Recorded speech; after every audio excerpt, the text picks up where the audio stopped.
নারায়ণগঞ্জের রূপগঞ্জে জমি সংক্রান্ত বিরোধে হামলা ভাঙচুর এবং লুটপাটের অভিযোগে যুবলীগ নেতা রায়হান কবির ভূঁইয়ার সুমন এবং আওয়ামী লীগ নেতা জাহাঙ্গীর কবির ভূঁইয়ার গ্রেফতারের দাবিতে এলাকাবাসী মানববন্ধন এবং বিক্ষোভ কর্মসূচি পালন করেছে।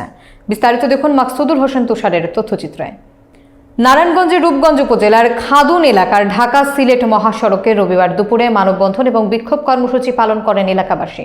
জমি সংক্রান্ত বিরোধের জেরে গত 25 ডিসেম্বর যুবলীগ নেতা রায়হান কবির ভূঁইয়া সুমন এবং তার সন্ত্রাসী বাহিনী মিলন প্রধানের বাড়িতে হামলা ভাঙচুর এবং লুটপাট চালায় বলে অভিযোগ ওঠে।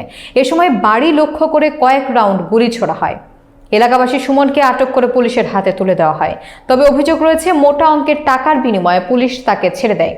মানববন্ধনে বক্তব্য রাখেন মিলন প্রধান সুরজ মিয়া, রাসেল ভূঁইয়া, দেলোয়ার ভূঁইয়া এবং শফিক ভান্ডারী। ক্ষুব্ধ এলাকাবাসী অভিযুক্তদের দ্রুত গ্রেফতার এবং আইনানুগ ব্যবস্থা গ্রহণের দাবি জানান।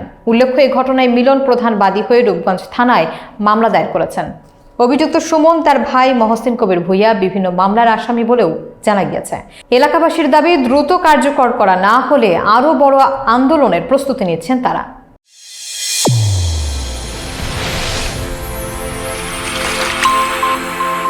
চ্যানেল A1 হৃদয়ের স্পন্দন।